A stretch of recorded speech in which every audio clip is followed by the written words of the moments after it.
चोखेर बाली एक Bangla romantic drama है। चोखेर बाली रविंद्रनाथ टैगोर द्वारा इसी नाम से लिखित नॉवेल चोखेर बाली पर संक्षिप्त रूप से आधारित है। ये कहानी विनोदिनी नाम की एक विधवा की है, जिसका रूप और व्यक्तित्व उसकी उदासी भरी पहचान के बिल्कुल उलट थी। एक विधवा को अपने पति की मृत्यु का दुख पूरे जीवन अपने चेहरे पर दिखाना पड़ता है। उसे हल्के और बदरंग कपड़े पहनने होंगे, वो गहने नहीं पहन सकती हैं। उसे हमेशा अपने गले पर तुलसी की माला पहननी होगी, नहीं तो समाज उसके चरित्र पर टिप्पणी करेगा। आज़ादी के पहले एक विधवा की स्थिति किसी गुलाम से भी बदतर थी। ऐसे में एक लड़की का पढ़ा लिखा होना, अंग्रेजों की भाषा जानना समाज को और भी चुभता था, क्योंकि उसका ऐसा करना समाज को खुद के पिछड़ेपन का एहसास कराती है। विनोदिनी एक ऐसे दौर में जन्मी थी जो उसके आज़ाद ख्यालों और निर्भीकता के लायक नहीं था।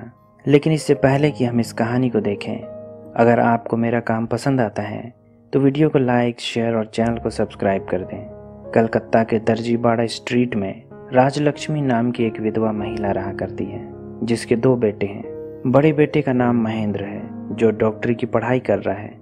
राजलक्ष्मी ने एक अनाथ लड़के को भी अपने पास रखकर पढ़ाया लिखाया। ये उसका छोटा बेटा है, जिसका नाम बिहारी है। बिहारी भले ही उसका सगा संतान ना हो, पर राजलक्ष्मी ने कभी उन दोनों में अंतर नहीं किया। राजलक्ष्मी ने अपने बड़े बेटे महेंद्र के लिए एक लड़की देखी थी, जो उसके गांव की एक पुरानी सहेली की बेटी थी। इस लड़की का नाम विनोदिनी है। लेकिन जब महेंद्र से विनोदिनी के रिश्ते की बात की गई तो उसने इसे ठुकरा दिया, और ना ही छोटे बेटे बिहारी ने ही राजलक्ष्मी के प्रस्ताव पर ध्यान दिया। जब दोनों बेटों के द्वारा विनोदिनी का रिश्ता ठुकरा दिया गया, तब विनोदिनी की मां ने उसकी शादी बिपिन बाबू नाम के एक आदमी से करा दी। लेकिन दुर्भाग्यपूर्ण रूप से शादी के कुछ ही महीनों बाद बिपिन बाबू की मौत हो गई। इसके बाद विनोदिनी कुछ सालों तक गांव में ही अपने स्वर्गीय पति के घर में रही। यहाँ कभी कभी एक नन उससे मिलने आया करती थी, जो एक समय उसके पिता के घर में उसे पढ़ाया करती थी। सादे कपड़े में लिपटी ताउम्र शोक मनाते रहना ही उसकी जिंदगी है। दूसरी तरफ कलकत्ता में राजलक्ष्मी के रिश्तेदार उसके पास एक लड़की आशालता का रिश्ता लेकर पहुंचते हैं। लेकिन बड़ा बेटा महेंद्र अब भी शादी नहीं करना चाहता है, इसलिए राजलक्ष्मी अपने गोद लिए संतान बिहारी के लिए आशालता से शादी की बात पक्की करती है। राजलक्ष्मी ने आशालता को देखने के लिए अपने दोनों बेटों बिहारी और महेंद्र को एक साथ उसके घर भेजा है। हालांकि इस निर्णय के लिए राजलक्ष्मी बाद में हमेशा पछताती है, क्योंकि जब दोनों भाई आशालता को देखने गए थे, उसकी खूबसूरती और भोलेपन से महेंद्र इतना प्रभावित हुआ कि जैसे उसमें ही खो गया। घर आने के बाद उसने राजलक्ष्मी से इस बात की जिद कर दी कि अब वो ही आशालता से शादी करेगा। हालांकि वे छोटे भाई बिहारी के लिए लड़की देखने गए थे, तब आशालता ने बिहारी को देखकर ही शादी के लिए हाँ कहा था। बिहारी को भी आशालता बहुत पसंद थी, लेकिन अपनी माँ राजलक्ष्मी के समझाने पर वो अपने बड़े भाई के लिए आशालता से शादी ना करने की बात पर मान जाता है। बिहारी से आशालता को छोड़ने की दरख्वास्त करना राजलक्ष्मी के लिए भी बड़ा कठिन था। उसका कलेजा जैसे फट सा गया। उसे ऐसा लगता है जैसे उसने अपने कोख से जने बेटे की इच्छा के लिए उस बेटी की खुशियों का गला घोट दिया, जिसे उसने अपने बेटे जैसा ही पाला था। समय जैसे उसकी ममता की परीक्षा ले रहा हो।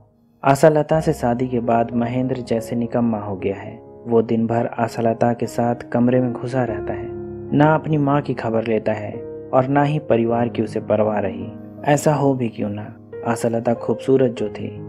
महेंद्र अब कॉलेज जाने के बजाय अपनी पत्नी के साथ समय बिताना पसंद करता था। महेंद्र की माँ राजलक्ष्मी को अपने बेटे का निकम्मा होता जाना अच्छा नहीं लगता था।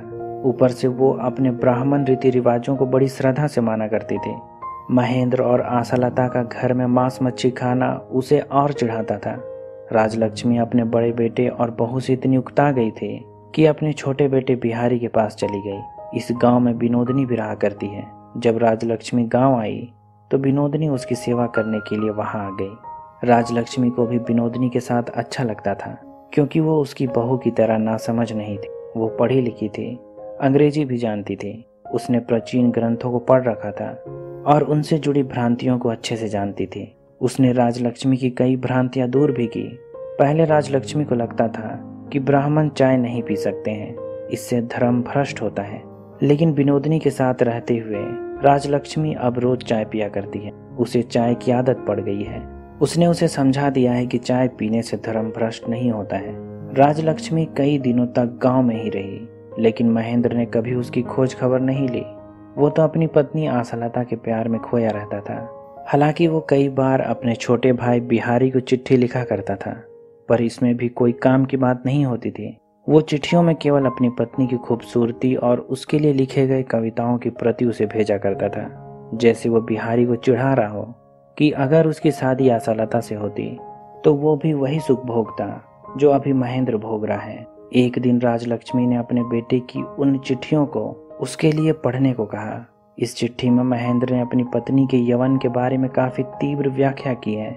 राजलक्ष्मी तो तुरंत ही इसे सुनने से मना कर देती है, पर विनोदिनी को उसकी चिट्ठी पढ़ना अच्छा लगता है। वो ये कल्पना करती है जैसे उसके प्रेमी ने ये तीव्र भावनाएं कविता के रूप में उसी के लिए पिरोए हैं। उसके मन में महेंद्र के लिए एक प्रेमी की छवि बनने लगी है। जब राजलक्ष्मी कलकत्ता वापस जाती है, अपने साथ विनोदिनी को भी लेकर जाती है, क्योंकि अब उसका यहाँ कोई नहीं है। वो एक विधवा है और उसकी जिंदगी केवल दूसरों की सेवा करने में ही गुजरेगी। क्यों ना वो उसकी सेवा करे। यहाँ कलकत्ता में विनोदिनी की दोस्ती महेंद्र की पत्नी आशालता से हो जाती है। जल्दी ही वे सगी बहनों की तरह रहने लगती हैं। उसने विनोदिनी को एक उपनाम दिया है, चोखेर बाली, जिसका मतलब है आंखों की किरकिरी। उसने उसे ये नाम प्यार से दिया है। एक और आशालता जितनी भोली और नासमझ है, विनोदिनी उतनी ही समझदार है। उसका अपना एक व्यक्तित्व है, उस पर कोई हुक्म नहीं चला सकता है। विनोदिनी को यहाँ सभी पसंद करते हैं, लेकिन अब तक उसकी मुलाकात महेंद्र से नहीं हुई है। वो उसे इग्नोर करता है और ना ही विनोदिनी उससे कोई खास तवज्जो देती है। असल में वे एक दूसरे को दिखलाना चाहते हैं कि उन्हें एक दूसरे के होने या ना होने से कोई फर्क नहीं पड़ता है, पर असल बात ऐसी नहीं है। एक दिन महेंद्र अपनी पत्नी आशालता के लिए एक मॉडर्न ब्लाउज लाता है, पर आशालता को ये पहनना नहीं आता है। ऐसे ब्लाउज अंग्रेज मेम पहना करती हैं। चूंकि विनोदिनी अंग्रेज नन से पढ़ी है, तो हो सकता है कि विनोदिनी इसे पहनना जानती हो। आशालता विनोदिनी से इसे पहनने में उसकी मदद लेना चाहती है। जब विनोदिनी आशालता को ब्लाउज पहनने में मदद करती है, तब देखती है कि आशालता के बदन पर काफी खरोंचों के निशान हैं, जो उसके पति ने उसे दिए हैं। ये निशान महेंद्र के उग्र कामुकता की निशानी है। पर वहीं दूसरी तरफ छोटा भाई बिहारी बड़ा संयमी है और आजादी के संग्राम में बढ़ चढ़कर हिस्सा लेता है। एक दिन वो अंग्रेजी में लिखे विरोध प्रस्ताव पर सबों का हस्ताक्षर करवा रहा है, लेकिन इसमें किसी महिला के हस्ताक्षर नहीं है, क्योंकि किसी महिला को अंग्रेजी पढ़ना और लिखना नहीं आता है। आसपास में केवल विनोदिनी ही एक ऐसी महिला है जो अंग्रेजी लिख और पढ़ सकती है। इसलिए वो विनोदिनी से इस प्रस्ताव पर हस्ताक्षर करवाता है। विनोदिनी से बातें करना उसे अच्छा लगता है, क्योंकि उसके विचार परिपक्व हैं। वो अपना पॉइंट रख सकती है। बिहारी उसे अगले दिन उनके साथ पिकनिक पर चलने का आमंत्रण देता है। अगले दिन वे पिकनिक पर चले जाते हैं। यहाँ वे सभी अच्छा समय गुजारते हैं। पिकनिक में अपनी भाभी आशालता के आग्रह पर बिहारी उसके लिए कमल का फूल तोड़ने तालाब में उतरता है। उसके गठीले शरीर को देखकर आशालता उसकी तारीफ करती है। भोली आशालता को इस बात की समझ नहीं है कि अपने देवर के गठीले शरीर की तारीफ करना उसके पति को बुरा लग सकता है। वहीं दूसरी तरफ जब विनोदिनी के पैर में कांटा चुभ जाता है, महेंद्र उसके पैर से कांटा निकालता है। ये पहली बार है जब महेंद्र ने विनोदिनी को छुआ है। विनोदिनी काफी कम समय में विधवा हो गई थी। अभी उसकी पूरी जवानी बाकी है। अब भी उसकी दूसरी शादी हो सकती है। ऊपर से दोनों बेटे खुली मानसिकता के हैं। बिहारी तो अब भी कुंवारा ही है। बिहारी शांत और संयमी स्वभाव का है। विनोदिनी से हमेशा सभ्य तरीके से पेश भी आता है। एक दिन जब एक महिला छोटे बेटे बिहारी के लिए अपनी बेटी का रिश्ता लेकर आती है, विनोदिनी को यह बात बहुत बुरी लगती है। सब्जी काटते हुए उसका ध्यान उन महिलाओं की बातों पर था, इसलिए गलती से अपनी उंगली काट बैठती है। उंगली पर लगा घाव काफी गहरा था, इसलिए महेंद्र उसे रात में ही अस्पताल ले जाता है, जहां मिसकम्युनिकेशन की वजह से अंग्रेज डॉक्टर को ऐसा लगता है कि वो विनोदिनी का एबॉर्शन कराने आया है। क्योंकि अक्सर विधवाओं को लेकर जब कोई अस्पताल आता है और कहता है कि एक इमरजेंसी है, तो हमेशा इसका मतलब यही होता है कि वो उसका एबॉर्शन कराना चाहता है। पर जो भी हो, वे प्राथमिक इलाज के बाद घर वापस आ जाते हैं। इधर दूसरी तरफ बिहारी का रिश्ता भी उस लड़की से नहीं हो पाता है। आजकल बिहारी और विनोदिनी में चिट्ठी के जरिए बातें भी होने लगी हैं। एक दिन किसी खास मौके पर आशालता विनोदिनी को अपने गहने और कपड़े पहनाकर संवारती है और बिहारी को उसे देखने आनन फानन में बुलावा भेजती है। पर बिहारी इस बुलावे का कारण ना जानकर अपने साथ महेंद्र को भी ले आता है। जब बिहारी विनोदनी को देखता है तो उसकी खूबसूरती की तारीफ किए बिना खुद को नहीं रोक पाता है। वे गहने और कपड़े उस पर जचते हैं, लेकिन दूसरी तरफ महेंद्र को यह बात बुरी लगती है। विनोदनी का सजना संवरना उसे पसंद नहीं है। वो उसके सारे गहने उतरवा देता है। इस बात से आशालता बहुत नाराज होती है। आखिर में वो विनोदनी को अपनी बहन समझती थी। महेंद्र ने विनोदनी के सारे गहने इसलिए उतरवा दिए थे क्योंकि वो विनोदनी को बिहारी के पास जाते नहीं देख सकता था। वो विनोदनी को पसंद करने लगा है और किसी भी हाल में उसे किसी और मर्द के लिए सजते हुए नहीं देख सकता है। उस रात महेंद्र विनोदनी के कमरे में जाता है, जहां वो अपने साथ आशालता की एक हार लेकर आया है। इस हार को बिहारी ने आशालता को दिया था जब शुरू में वो शादी के लिए उसे देखने गया था। आशालता को भी यह हार बहुत पसंद थी, पर महेंद्र को इस हार का उसे पहनना पसंद नहीं था। ये हार उसे याद दिलाती थी कि बिहारी ने कभी आशालता को पसंद किया था। यहाँ वो हार महेंद्र विनोदनी को दे देता है और विनोदनी को चूमने की कोशिश करता है, पर विनोदनी उसे आगे बढ़ावा नहीं देती है और महेंद्र को वहां से जाना पड़ता है। लेकिन इस घटना के बाद महेंद्र और विनोदनी में चिट्ठी के जरिए बातें होने लगती हैं और जल्दी ही उनमें शारीरिक रिश्ते भी आम हो जाते हैं। जितना ज्यादा समय वो विनोदनी के साथ गुजारता है, उतना ही अपनी पत्नी आशालता के प्रति रूखा होता जाता है। अब आशालता भी विनोदनी के शरीर पर वैसे ही खरोंचों के निशान देख सकती है जैसे कभी उसके शरीर पर हुआ करते थे। अब उसे इस बात की भनक होने लगी है कि उसके पति का विनोदनी के साथ कोई अफेयर है। एक दिन इस बात की पुष्टि तब हो जाती है जब उसे विनोदनी के बक्से में महेंद्र के द्वारा लिखी गई चिट्ठियां मिलती, जिसमें उसने विनोदनी के प्रति अपने प्यार का इजहार किया है। इसमें वो तमाम गुप्त बातें हैं जो उन दोनों के बीच राज थी। अब इसका पता आशालता को भी चल गया है। आशालता इस बात को जानकर टूट जाती है। उसे ऐसा लगता है जैसे उसे उन दो लोगों ने धोखा दिया है जिस पर वो सबसे ज्यादा भरोसा करती थी। हालांकि वो इसके लिए विनोदनी को दोषी नहीं समझती है और ना ही उसके मन में विनोदनी के प्रति कोई गुस्सा है। वो तो ये समझती है कि महेंद्र ने विनोदनी को चुनकर कोई गलती नहीं की है। वो उससे हर मामले में बेहतर है, लेकिन अपने पति के फरेब को जानते हुए भी वो उस घर में नहीं रह सकती है। इसलिए घर छोड़कर पश्चिम में काशी चली जाती है, जहाँ रहकर भजन करते हुए वो अपनी बाकी की जिंदगी जीना चाहती है। जाने से पहले उसने ये सारी बातें एक चिट्ठी में लिख दी है। आशालता के काशी चले जाने की वजह से महेंद्र की माँ राजलक्ष्मी को भी विनोदनी पर शक होने लगा है। इसलिए राजलक्ष्मी विनोदनी को घर से निकाल देती है। विनोदनी के पास फिलहाल जाने के लिए कोई जगह नहीं है, इसलिए वो कलकत्ता में ही बनाए बिहारी के छोटे से घर में चली जाती है। बिहारी ने कभी उसकी खूबसूरती की तारीफ की थी और उससे चिट्ठी में बातें किया करता था। विनोदनी को उम्मीद है कि वो उसके आगमन को स्वीकार करेगा, लेकिन बिहारी उसे अपने घर से वापस भेज देता है क्योंकि उसे महेंद्र और उसके बीच रिश्ते की जानकारी हो चुकी है। वो उससे शादी नहीं कर सकता है। विनोदनी उसे स्वीकारने के लिए काफी गिड़गिड़ाती है, पर बिहारी उस पर थोड़ी भी दया नहीं दिखाता है। विनोदनी के पास अब कोई ठिकाना नहीं बचा है, इसलिए उसे वापस अपने गांव जाना पड़ता है। लेकिन 2 दिन बाद यहाँ महेंद्र उसे वापस लेने आ जाता है।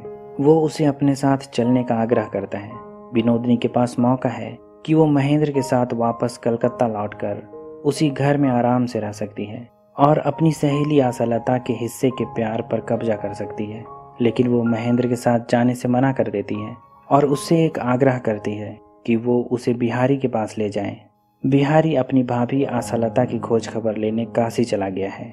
विनोदनी ने महेंद्र से एक वादा ये भी लिया है कि वे फिर कभी एक दूसरे से कोई शारीरिक रिश्ता नहीं रखेंगे। इसके बाद विनोदनी और महेंद्र काशी की ओर चल देते हैं। काशी में वे काफी लंबा समय बिताते हैं। एक दिन काशी के घाट पर विनोदनी की मुलाकात बिहारी से होती है, जो उन्हें ये खबर देने आया है कि माँ राजलक्ष्मी की मौत हो गई है। महेंद्र वापस कलकत्ता चला जाता है और साथ में आशालता को भी ले जाता है, लेकिन बिहारी वहीं रुक जाता है और विनोदनी के सामने शादी का प्रस्ताव रखता है। उसे पूरी उम्मीद है कि विनोदनी उसे मना नहीं करेगी। वो उससे घाट पर ही शादी करके अपने साथ कलकत्ता ले जाएगा। अगली सुबह जब वो विनोदनी को शादी के लिए लेने पहुंचता है तो वहां उसे विनोदनी की एक चिट्ठी मिलती है, जिसमें उसने यहाँ से जाने के लिए उससे माफी मांगी है। विनोदनी वहां से चली गई है। दूसरी चिट्ठी उसने आशालता के लिए छोड़ी है। उसने आशालता को लिखा है कि हम अपना संसार अपने पति के घर को ही समझते हैं, लेकिन असली दुनिया इससे बाहर है। जैसे उनके स्वभाव अलग अलग थे, इसके बावजूद वे एक साथ रहा करती थी। बाहर की दुनिया भी ठीक वैसी ही है। अलग अलग होने के बावजूद सभी एक हैं। उन्होंने अपनी छोटी सी दुनिया में जिस पुरुष को देखा उसे ही अपना संसार समझ लिया। लेकिन दुनिया काफी बड़ी है। उन्हें आपस में शिकवे मिटाकर एक दूसरे को माफ कर देना चाहिए। वो वादा करें कि अपने बच्चों को दर्जीबाड़ी स्ट्रीट की 4 दीवारियों में बंद करके नहीं रखेगी। असल में विनोदनी आजाद ख्याल की है और बंधनों में लिपट कर नहीं जी सकती है। उसकी अपनी पहचान है। उसे किसी आदमी के सहारे की जरूरत नहीं है। वो पूरे भारत में कहीं भी जा सकती है। उसने चिट्ठी में अपना कोई एड्रेस नहीं छोड़ा है। वो भारत के किसी भी कोने में हो सकती है। हालांकि बिहारी ने बाद में उसे जहां जहां संभव हो सका ढूंढने की पुरजोर कोशिश भी की, पर वो नहीं मिली और ना ही कभी वापस लौट कर आई। शायद उसने बाहर अपना संसार ढूंढ लिया है। इसी के साथ ये कहानी खत्म हो जाती है। उम्मीद करता हूँ कि ये कहानी आपको पसंद आई होगी। अगर ऐसा है तो वीडियो को लाइक, शेयर और चैनल को सब्सक्राइब कर दें। अभी तक बने रहने के लिए शुक्रिया।